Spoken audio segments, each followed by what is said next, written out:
ॐ सर्वमङ्गलमाङ्गल्ये शिवे सर्वार्थसाधिके शरण्ये त्र्यम्बके गौरी नारायणी नमोऽस्तुते। ॐ सर्वमङ्गलमाङ्गल्ये शिवे सर्वार्थसाधिके शरण्ये त्र्यम्बके गौरी नारायणी नमोऽस्तुते। ॐ सर्वमङ्गलमाङ्गल्ये शिवे सर्वार्थसाधिके शरण्ये त्र्यम्बके गौरी नारायणी नमोऽस्तुते। मेरा रक्त गिरे तो उस रक्त से मेरे जैसे खूब बहुत बड़े बलशाली एक से अनेक योद्धा हर रक्त की एक बूंद से उत्पन्न हो जाए, ऐसा उसने वरदान मांग लिया। इसलिए उसका नाम रक्त बीज यानी उसका रक्त बीज का काम करता था। जैसे पौधे के लिए या जितनी भी फसलें उनके लिए बीज लगाई जाती है, उसका एक एक रक्त का बूंद बीज बनकर के उस जैसे दानों को पैदा कर देता था। और ऐसा मतवाला वो किसी को साथ लेकर नहीं चलता, तो कहता था जरूरत नहीं है, हमारे पास खुदे सेना है, हमारे शरीर के अंदर सेना है। वो अकेले ही चलता था मतवालों की तरह, बड़ा मुद्रा शरीर था उसका, अकेले चलता था। वो भी पहुंच गया, कहे महाराज मैं भी आपके साथ हूं। शुम्भ का स्वागत है, आप वीरों का स्वागत है। और इसमें शुम्भ ज्येष्ठ था, शुम्भ ने उसको राजसिंहासन, देखिए दानों तक में ये बातें हैं कि जो ज्येष्ठ है उसको बैठाया, 7 लोग बैठा। और हम मानो आज छोटी छोटी चीजों को लेकर आपस में ही लड़ते, हमें बड़ी प्रसन्नता होती है प्राचार्य जी, जब आप आरती गाते हैं तो आपका छुट्टा भाई पीछे खड़े बनाते हैं, है ना, और बड़ा अच्छा लगता है। घर घर में ऐसा होना चाहिए, घर घर में ऐसा होना चाहिए। भाई भाई की ताकत होता है, परिवार एक दूसरे का ताकत होता है। अगर आपस में आप लड़ोगे ना, विश्वास कीजिए तीसरा इसका फायदा उठा लेता है। समझिए इस चीज को। हो सकता है आपके विचार न मिलते हो, भाई एक ही चीज पर तो अलग अलग विचारधारा हो सकती है, मतभेद हो जाए कोई दिक्कत नहीं, मतभेद हो सकता है, लेकिन मनभेद नहीं होना चाहिए। आप दुश्मन नहीं है, एक ही परिवार के तो हैं।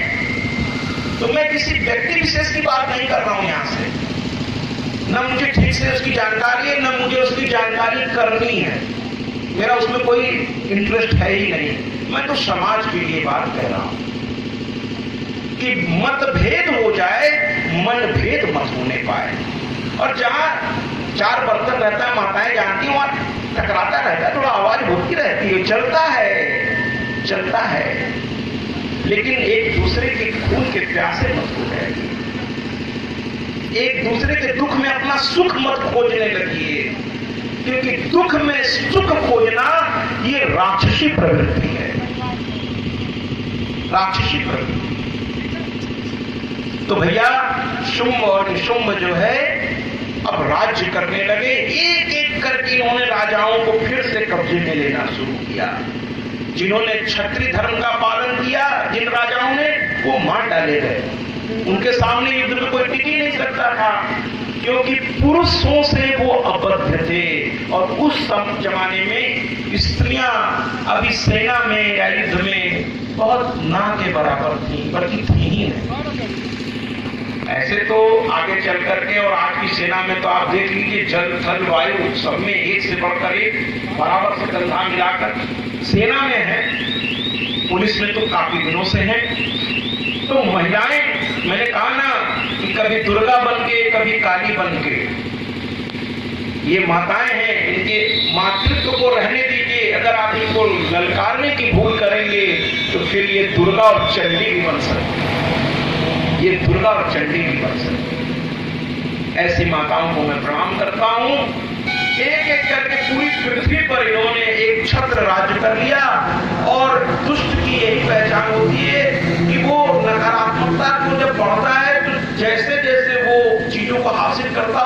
विचारधारा और विकृत होती हुई उसकी आकांक्षा बहुत ऊंचाई की ओर उड़ने लगी। और इन्होंने भी जाकर के इंद्र को सावधान करवाया, दूध से युद्ध हुआ, अंत में देवता पराजित हो गए। अब वो आगे आगे और इनकी सेना पीछे पीछे। देवता छुपते फिर रहे हैं, कभी यहां कभी वहां कभी वहां। अंत में देवताओं के दुख का जब ठिकाना नहीं रहा तो अब की बार सब एक साथ इकट्ठा हुए और इंद्र की सभा में इंद्र ने अपने गुरु बृहस्पति जी से पूछा। अब की बार थोड़ा परिस्थिति बदल गई। अब की बार ब्रह्मा विष्णु और महेश ऐसा नहीं, अब पूरी एक सभा बैठी और उसमें बृहस्पति जी से पूछा कि देव ऐसी ऐसी परिस्थिति है। और वो सभा कहां बैठी? स्वर्ग में तो उनका शासन था नहीं, कहीं छुप करके, कहीं एकांत में। और वहां भी डर लग रहा था कहीं आ न जाए सैनिक। बृहस्पति देव ने कहा, अरे तुम लोग भूल गए हो क्या? मां का निवास स्थान हिमालय में है। मां गौरी की बात अब यहां हो रही, जो शिव के साथ विराजमान है। तो कहे मां हिमालय में निवास कर रही है, आप उनके दरवाजे पे जाएं और उनकी स्तुति करें। और उन्होंने कहा भी था महिषासुर के मरने के बाद, जब जब तुम हमें याद करोगे मैं तुम्हारे सहायता के लिए आऊंगी। आप जाइए तो मां के पास, अरे मेरी मैया के पास आइए तो आप समस्याओं के समाधान निकलने लगेंगे। मैं ये नहीं कहता कि जादू हो जाएगा, मैंने कभी किसी कथा में नहीं कहा है। मैंने हमेशा कहा है कर्म की प्रधानता है और उसमें अगर कर्म में अगर आप धर्म को मिला देंगे तो फिर आपका मन स्वच्छंद नहीं रहेगा और जहां स्वच्छंदता समाप्त हो जाती है वहीं से तरक्की शुरू होती है, वहीं से तरक्की शुरू। इसके कर्म को धर्म से बांधिए। हनुमान जी ने अपने कर्म को धर्म से बांध दिया था, इसलिए वो महावीर विक्रम बजरंगी कुमति निवार कुमति केसरी कंचन वर्ण विराज सुवेशा कानन कुंडल कुंचित केशा, ऐसा था उनका स्वरूप। लेकिन रावण वो धर्म जानता वो सब था, लेकिन उसने कर्म से कभी बांधा नहीं, इसलिए वो स्वच्छंद था। और इसीलिए इकलक पुत्र सवा लखनाती तय रावण घर दिया न बच, लंका सुकोट समुद्र से खाई ता रावण को बचा न पाई। तो भैया इस तरीके से यहां पर इस कथा को आगे बढ़ाते हैं। बृहस्पति देव ने कहा और देवता जो है चल पड़े मां की स्तुति करने, और वो स्तुति आइए इसको एक गायक के माध्यम से हम देवताओं के दर्द को मां तक पहुंचाने का एक छोटा सा प्रयास करें। सब बैठ गए ध्यान में, जब अनुष्ठान में, यज्ञ में, हवन में, पूजन में, पाठ में, और देवताओं ने करते करते हाथ जोड़ा, आंखों से अश्रु की धारा बहने लगी, दोनों हाथ स्वतः ऊपर उठते गए और मां से उन्होंने निवेदन कर दिया। मां से उन्होंने निवेदन किया। आइए ना एक गायक के इस बोल से इस बात को समझने का कोशिश करें। बिगड़ी मेरी बना दे, बिगड़ी मेरी बना दे, मेरी बना दे मैया जी, मेरी मैया, बिगड़ी मेरी बना दे ऐ शेर वाली मैया, बिगड़ी मेरी बना दे।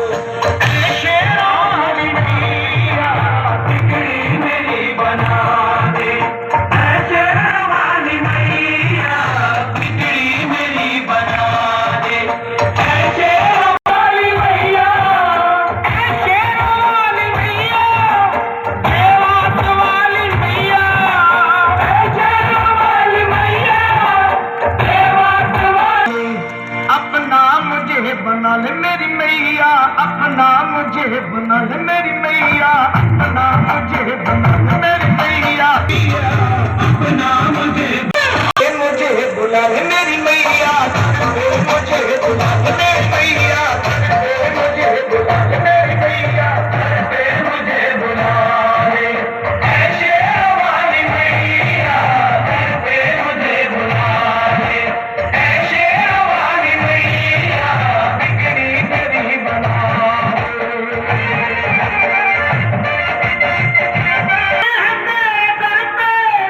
दुनिया के नारी माँ, दुनिया के नारी आते हैं तेरे पे, दुनिया के नारी हो जब गिरती मेरी मैया शेरों वाली, मुझको दर्श दिखा दो मैया जी, शेरों वाली मुझको दर्श दिखा दो मेहरों वाली मैया, मुझको दर्श दिखा दे मेहरों वाली मैया, मुझको दर्श दिखा मैया, मुझको दर्श दिखा मेरी मैया, मुझको दर्श दिखा मेरी मैया, मुझको दर्श दिखा, मुझको दर्श दिखा, मुझको दर्श दिखा, मुझको दर्श दिखा, मुझको दर्श दिखा दे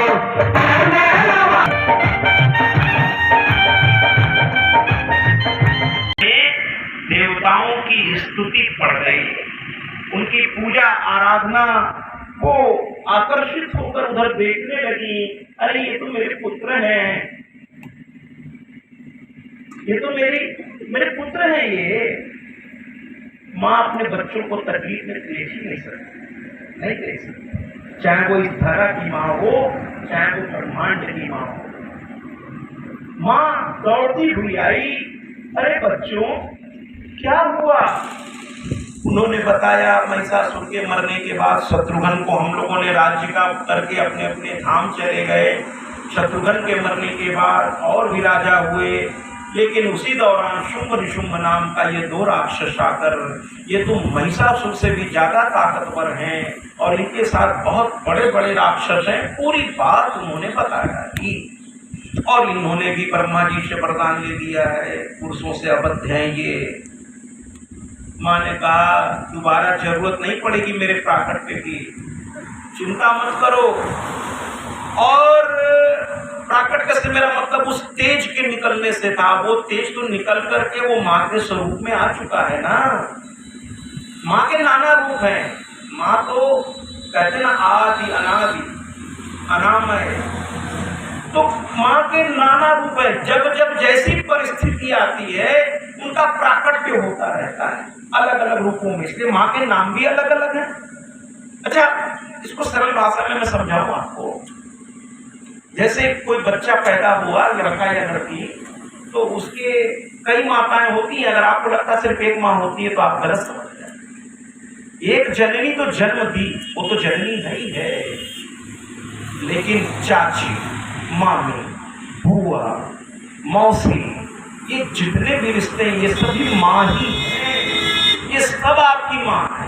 और भैया मैं तो एक कदम और आगे बढ़कर आपको जरा रामचरितमानस, आप लोग रामचरितमानस तो बहुत पढ़ते ना, क्या कभी लक्ष्मण जी का वो प्रसंग आपको याद आता है क्या?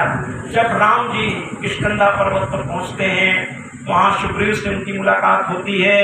सुग्रीव कहता है एक औरत रोती हुई पुष्पक विमान में रावण लिए चला जा रहा था, वो अपने कुछ गहने फेंक गई हैं, जरा देखकर पहचानिए क्या ये आपके पत्नी के हैं। राम देखने लगे, एक एक गहनों को उठाया और उनकी आंखों से अश्रु की धारा बहने लगी कि तो उसके पहले हे खगमृग हे मधुकर श्रोणी, क्या देखी सीता मृग नैनी। और जब सुग्रीव ने एक एक दिखाना शुरू किया, वो रोना शुरू कर दिए, आंखों से अश्रुधारा बहने लगी। कांपते अवरुद्ध आवाजों से उन्होंने लक्ष्मण की ओर पांव की एक, क्या कहते हैं, कहनों के बारे में मेरी जानकारी नहीं है, वो बिछिया संभवतः कहते हैं जी, बिछिया। तो वो उठा करके दिखाया, कहने लगे ये सीता का है क्या लक्ष्मण, जरा देखो तो वो तुरंत प्रसन्न हो गए लक्ष्मण।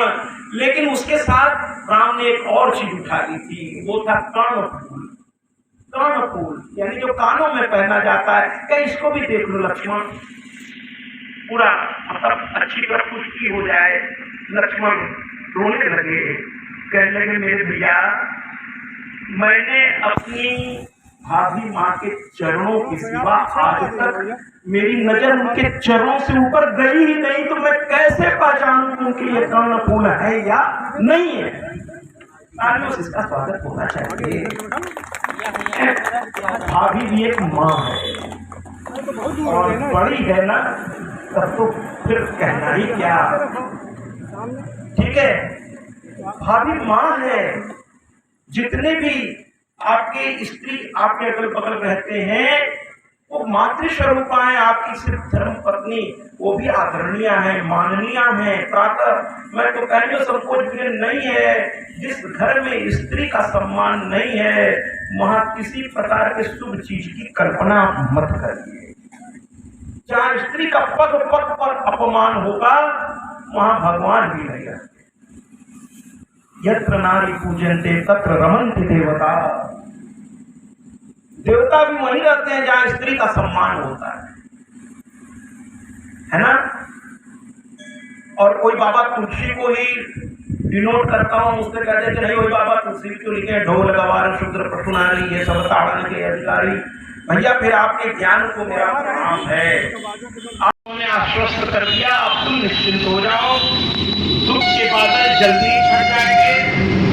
और ये दोनों पहुंच गई शुंभ अनुशुंभ के बगीचे में, जो उनके राज्य से थोड़ा ठीक सामने थोड़ी दूरी पर था। और उस बगीचे में दोनों ने अपना अपना आसन लगा लिया। कौशिकी और काली, ध्यान रखिएगा, दो लोग ही केवल आए हैं। मैंने कहा ना, स्त्री की शक्ति को कम करके मत आकिए। अकेले इतने बड़े राक्षसों से, जहां बड़े बड़े देवता भी हिम्मत नहीं कर पा रहे हैं, मनुष्य की तो बात ही छोड़ दीजिए, लेकिन ये दोनों अकेले मुस्कुराती हुई पहुंच गई उस स्थान पर। और आकर के उन्होंने अपने अपने स्थान को ग्रहण कर लिया। और माँ ने, कौशिकी माँ ने गाना शुरू किया, गीत शुरू किया। बड़ी प्यारी सी आवाज, जैसे जैसे वो राग अलापने लगे, धीरे धीरे जो है चारों ओर का वातावरण एकदम जैसे ठहर सा गया। माँ की गीत में सब खो गए। माँ के कंठ से आवाज निकलने लगी और सब मंत्र मुग्ध होकर ऋषियों का ध्यान जो है समाधि की तरफ बढ़ चला, समाधि की ओर बढ़ चला। एक अजीब सी शांति पूरे विश्व में, पूरे ब्रह्मांड में फैलने लगी। लेकिन एक जगह मामला अशांत होने लगा, अशांत होने लगा। मैं बार बार कहता हूं कि जब कोई काम सही दिशा में बढ़ रहा है तो राक्षसी वृत्ति उसे तरह तरह से वो करके उसी समय हमें थोड़ा धैर्य रख करके उस चीज को आगे बढ़ाना होता है। तो कहने का तात्पर्य ये है कि वो गा रही थी, उसी समय चंड और मुंड उधर से गुजरे, वो आकर्षित हो गए। अब उनका ध्यान गीत पर नहीं है, उनका ध्यान उस गाने वाली माँ कौशिकी पर है। काली वहीं पर बैठी है, लेकिन वो उनको दिखाई नहीं दे रहे हैं, उनको एकदम एक कौशिकी माँ को देख रहे हैं। बहुत सुंदर स्वरूप, गौरवाना, नए नक्श बहुत ही अलग। कहते ना, जिसकी रचना इतनी सुंदर वो खुद कितना सुंदर होगी। कहते ना, नाम है तेरा तारनहारा, कब तेरा दर्शन होगा। जिसकी प्रतिमा इतनी सुंदर वो खुद कितना सुंदर होगा, वो खुद कितना सुंदर होगा, खुद कितना सुंदर होगा। बस उसी दर्शन की ओर हम लोग ऋषि, मानव, यक्ष, गंधर्व, किन्नर सब हाथ जोड़े मां की स्वरूप को देख रहे हैं। देवता की आंखों से आंसू निकल रहा है, लेकिन प्रसन्नता से मां को देखने में इतना खोए कि अपना दुख भूल गए देवता। लेकिन चंड और मुंड कहते ना, जाकी रही भावना जैसी, हरि मूरत देखी तीन तैसी। इन्होंने उसमें क्या देखा, इतनी सुंदर, ऐसा सुंदर स्वरूप तो पूरे ब्रह्मांड में नहीं होगा। तुरंत भागते हुए गए और जाकर अपने राजा को कहने लगे, शुंभ और निशुंभ सभा में बैठे थे, कहने लगे, अरे महाराज, आपने क्या नहीं प्राप्त कर लिया। इस ब्रह्मांड के जितने वैभव हैं, जितने यश हैं, जितनी भी संपदाएं हैं, वो सब आपके पास है, सारी श्रेष्ठ वस्तुएं आपके पास हैं, फिर स्त्री के मामले में क्यों चूका जाए। शुंभ निशुंभ ने कहा, अरे मूर्ख, मेरे पास इस ब्रह्मांड की सबसे सुंदर स्त्रियां हैं मेरे अंतरपुर में। तो कहता है, नहीं महाराज, ये आपका भ्रम है, आपका भ्रम है। देखिए, उकसा रहा है ना। कभी कभी कोई व्यक्ति अगर सही दिशा में थोड़ा सोच भी रहा है तो दुष्ट व्यक्ति उसको जाकर उकसा देता है, अरे भैया, ये काम आपने क्यों छोड़ दिया, ठीक तो था, क्या दिक्कत थी उसमें।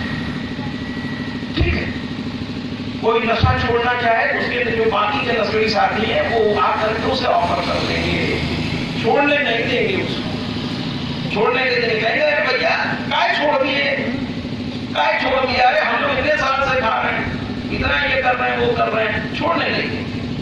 सत्संगी में ये स्वभाव नहीं होता, किसी ने सत्संग छोड़ दिया तो क्योंकि उसमें बातें किया, बातें मंच के बगल में ऑफिस में कर रहा हूं, अरे ऑफिस में कर, अजीब जड़ बुद्धियां यहाँ पर, ऑफिस में कर। तो कुल मिलाकर के नशा वाले अपने साथी को पकड़ लेते हैं, लेकिन सत्संगी अपने साथियों को, सत्संगी में थोड़ा श्रेष्ठ लोग होते हैं तो कहते हैं, ठीक है भाई, अब नहीं आ रहे हैं, उनकी कोई समस्या होगी। बुद्धिजीवी वर्ग जल्दी किसी में हस्तक्षेप करना पसंद नहीं करता, तो उनको अपने मान सम्मान की भी चिंता होती है। लेकिन जो उस प्रकृति के हैं उनको कोई दिक्कत नहीं है, उसको समझा बुझा के जैसे भी ले आए। अब यहां पर उसने कहा, अरे महाराज, इतनी सुंदर स्त्री, चलिए उसको वहां से उठा ले आइए। ये भी नहीं कह रहे कि पागल ही, अरे उठा ले आइए, आपके पास पागल की कभी सर्वमंगल मांगल्ये शिवे सर्वार्थ साधिके शरण्ये त्र्यंबके गौरी नारायणी नमोस्तुते। उसने तुरंत सुग्रीव नाम के एक दूत को भेजा, कहा, सुनो, जाओ, तुम बोलने में बहुत प्रवीण हो, तुम बोलने में बहुत प्रवीण हो, जरा अच्छे से मेरी भावना रख देना, कुछ ऐसा उपाय करना कि वो सुंदरी स्वयं चली जाए। ठीक है, श्रृंगार रस का भेदन न हो जाए, विभत्स की आवश्यकता न पड़े, वीर रस की तो बिल्कुल आवश्यकता न पड़े, श्रृंगार से ही काम चला।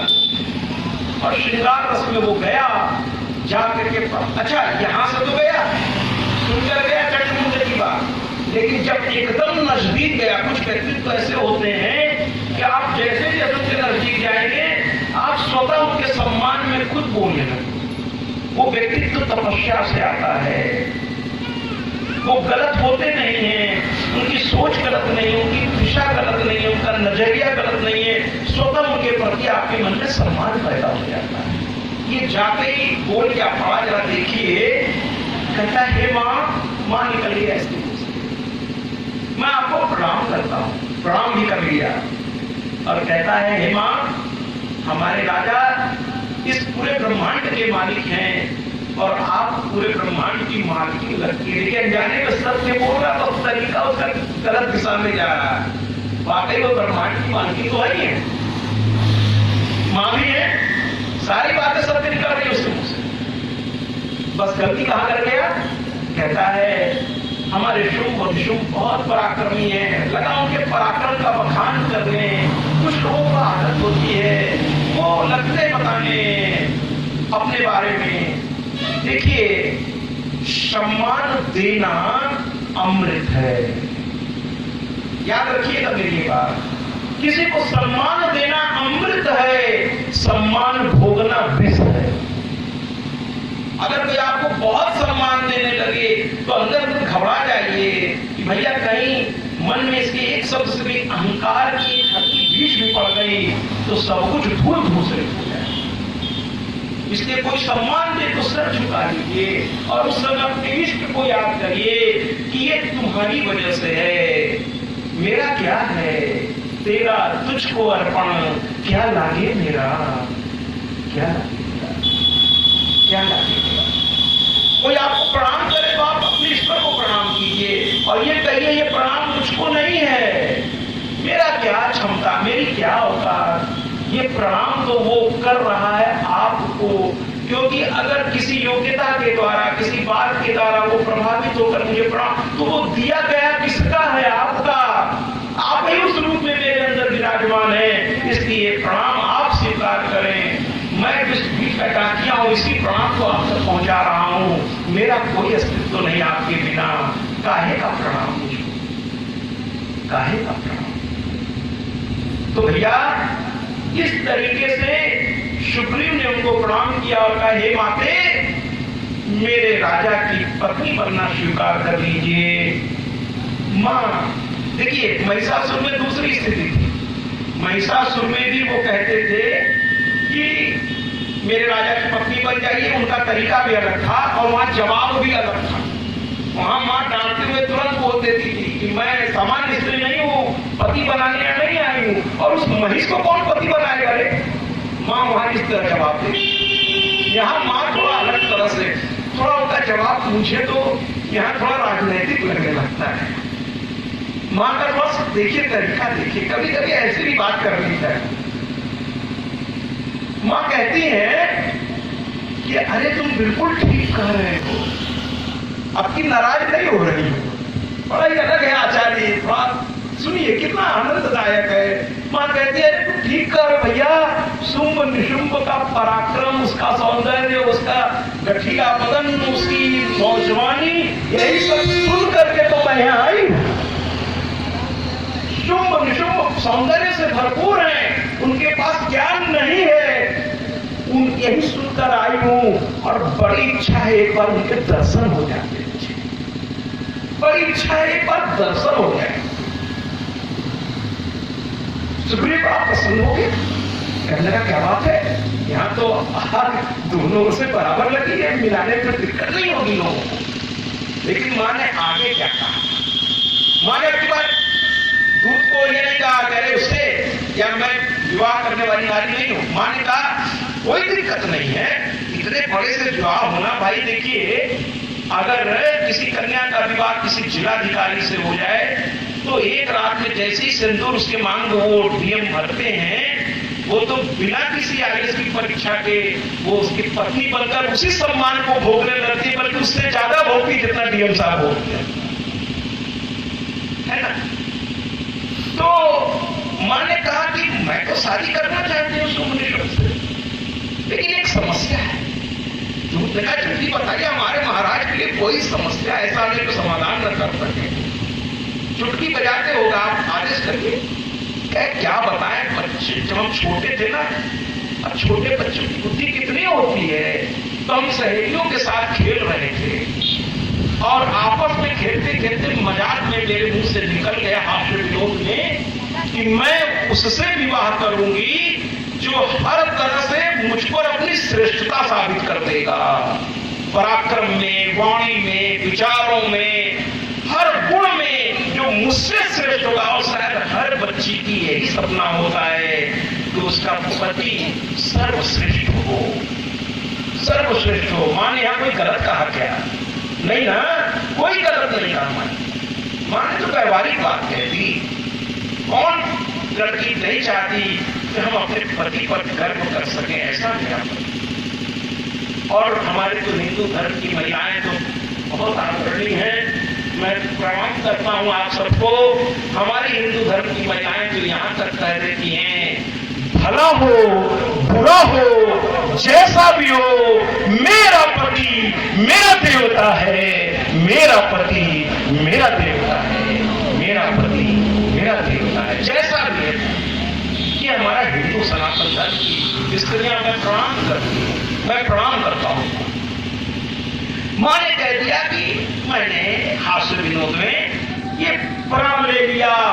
और कहते हैं भैया जवान की अपनी एक वो होती है, कीमत होती है। अब मैंने प्राण ले ली सखियों के सामने, और अगर मैं ये बिना विवाह करूंगी तो सखियां मेरा मजाक उड़ाएंगी। ये बातें तो बड़ी बड़ी करती थी तुम।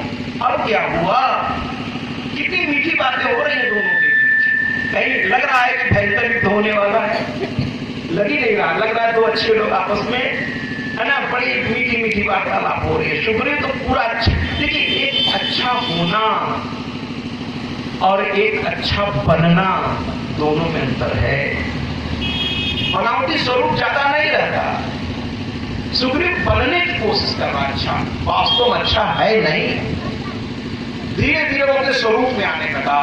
कह रहा क्यों हट करती हो, बहुत हो गई प्रेम की बातें, अरे चलना हो तो चलो, नहीं तो मैं जैसे ही जाकर के महाराज को बताऊंगा ना, वहां से 2 सैनिक आएंगे, तुम्हारे 2 ही बहुत हैं, 2 ही हो ना, 2 आएंगे और बाल पकड़ के घसीटते हुए यहाँ से तुमको ले जाएंगे, फिर तुम्हारा कोई मर्यादा नहीं रह जाएगी। सोच लो। उन्होंने कहा देखा जाएगा, तुम जाकर के तुम दूत हो, उनका संदेश मुझ तक पहुंचाए और मेरा संदेश उन तक पहुंचा, तुम्हारा कर्तव्य बस इतना है।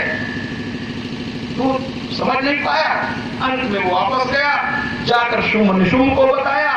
शुंभ निशुंभ ने भरी सभा में कहा, कुछ जो अहंकारी व्यक्ति के लोग होते हैं उनसे अगर आप 2-4 लोग खड़े हो, थोड़ा सा भी आप ऐसे रिश्ता खर्ची से आपके मुंह से निकल जाए तो फिर तो वो आकाश सर पे ले लेंगे। तुम्हारी ये हिम्मत, तुमने ऐसा कैसे बोल दिया। अकेले में तो गुस्सा करते ही, लेकिन तो आदमी के सामने अगर थोड़ा भी आपने उनके मन से हमला घटके, पता नहीं वो क्या क्या बोलने लगे, फिर वहां कैसा दृश्य होगा वो आप समझ सकते हैं। अब तुम निशुंभ दोनों एकदम, एक स्त्री ऐसे बोल गई, मेरे निमंत्रण को स्वीकार करने से उसकी इतनी हिम्मत। तो वहां उसका मंत्री बैठा था सामने, धूम्रलोचन, और